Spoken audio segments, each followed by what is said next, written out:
अस्सलाम वालेकुम। कैसे हैं सब? उम्मीद है कि सब ठीक ठाक और खैरियत से होंगे। वेलकम टू मानो विलेज फूड। आज मैं आपके साथ एक नायाब रेसिपी लेकर आई हूँ। आज मैं आपको ऊँट का गोश्त बनाना सिखाऊंगी, जो कि बहुत ही आसान है। सबसे पहले मैंने आधा किलो ऊँट का गोश्त ले लिया, उसे अच्छे से धोकर। तो मैंने अभी एक प्रेशर कुकर में 2 गिलास पानी डाल दिया था भर कर, और ये आधा किलो गोश्त ले लिया मैंने, ये इसमें डाल दूँगी और हम प्रेशर कुकर चला देंगे। इसमें मैंने हाफ़ टी स्पून तकरीबन नमक की ऐड की है। आप इसको कई बंदे कहते हैं इसको गलाना बड़ा मुश्किल है, ये हमारे से पकता नहीं है, इसको पकाना बहुत डिफ़िकल्ट है। आज आपको इस तरह से मैं इसी की रेसिपी शेयर करूँगी कि आइंदा आप इसे लाजमन बनाएंगे। हाफ़ टी स्पून मैं हल्दी ऐड कर दी थी, इसे हिला लिया मैंने, और इसको मैं अब कुकर पे लगा दूँगी 20 मिनट के लिए तकरीबन। ये प्याज मैंने ले ली थी एक, उसको छोटा छोटा कट कर लिया था। 2 टमाटर ले लिए थे और 3 हरी मिर्चों को छोटा छोटा कट कर लिया। हस्ब ज़रूरत धनिया है कि 1 टीस्पून लाल मिर्च का पाउडर है, 1 टीस्पून नमक है, हाफ़ टी स्पून सूखा धनिया पाउडर है, हाफ़ टी स्पून ज़ीरा पाउडर है, और ये हल्दी हाफ़ टी स्पून है। ठीक है, और ये मैंने बॉइल कर लिया है। प्रेशर कुकर बंद कर दिया था, ये मैंने अलहदा कर लिया और यखनी अलहदा कर लिया। सबसे पहले मैंने घी गरम कर लिया। मैंने हाफ़ कप घी लिया था क्योंकि गोश्त हमारा थोड़ा है, तो इसीलिए स्पाइसेस भी कम ऐड किए हैं और घी भी अपने हिसाब के मुताबिक। और आप अगर ज़्यादा बना रहे हैं, किलो बना रहे हैं, तो इसको डबल कर लीजिएगा।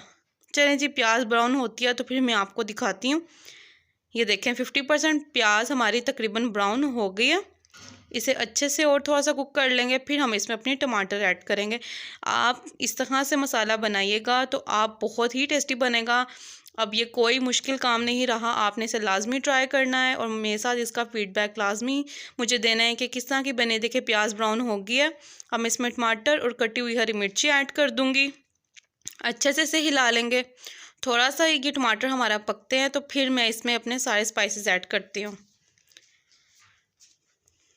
चैनल पे नए हैं, चैनल को लाजमी सब्सक्राइब करें, लाइक करें, शेयर करें।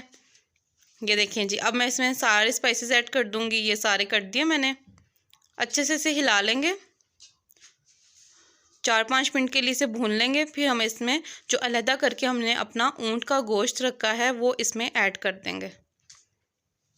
ऊँट का गोश्त खाना भी सुन्नत है और इसमें शिफा भी होती है। और ये आपको मोरों का मसला है, आपके पट्ठों में कमज़ोरी है, कोई भी आपको कमर का दर्द है, ये आपके लिए बहुत मुफीद है। इसकी यखनी बहुत मुफीद है, आपने इसे लाजमी खाना है। ये देखें ढककर तो मैंने रख दिया था।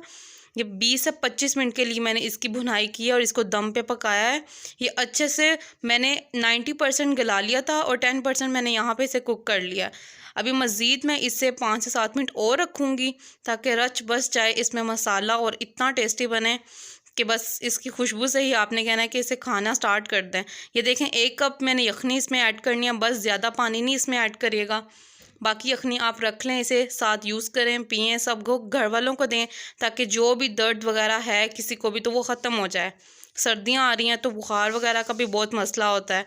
ये देखें थोड़ा सा धनिया ऊपर छिड़क देना है और इसको मैंने 5 मिनट के लिए और भून लिया। इसे तकरीबन 25 मिनट मैंने इसकी अच्छे से भुनाई किया और 1 कप यखनी डाल के 10 मिनट के लिए पका लिया था। अब मैं इसे डिश आउट करती हूँ। ये देखिए जी, माशाल्लाह कितनी प्यारी इसकी लुक आई है। माशाल्लाह माशाल्लाह, अल्लाह ताला हर किसी को इस नेमतों से नवाजे और हर किसी के हाथ में जायका अता करे। बस आपने इसे लाजमी ट्राई करना है और मुझे इसका फ़ीडबैक लाजमी देना है कि आपको किस तरह की मेरी सिंपल सी रेसिपी लगी। और इंशाल्लाह मैं आपके साथ नेक्स्ट वीडियो लेकर आऊँगी। और आपने अगर अभी तक मेरा चैनल सब्सक्राइब नहीं किया है तो इसे लाजमी कर लीजिएगा और बेल आइकन के बटन को लाजमी क्लिक करें ताकि मेरी हर नई आने वाली वीडियो आप तक आसानी से पहुंच सके। ये देखें, मैं इसे आपको डाल के भी दिखाती हूँ। ये कितना ज़्यादा थिक और इतना टेस्टी बना है, माशाल्लाह माशाल्लाह। ये देखें, हम इसको नान के साथ खाएँ, बहुत ही टेस्टी लगता है। सुबह नाश्ते में बनाकर दें अपने हस्बैंड को, अपने फादर मदर को, जिसको भी देना चाहती हैं आप। चले जी, अपना बहुत ख्याल रखिएगा। अल्लाह हाफिज़।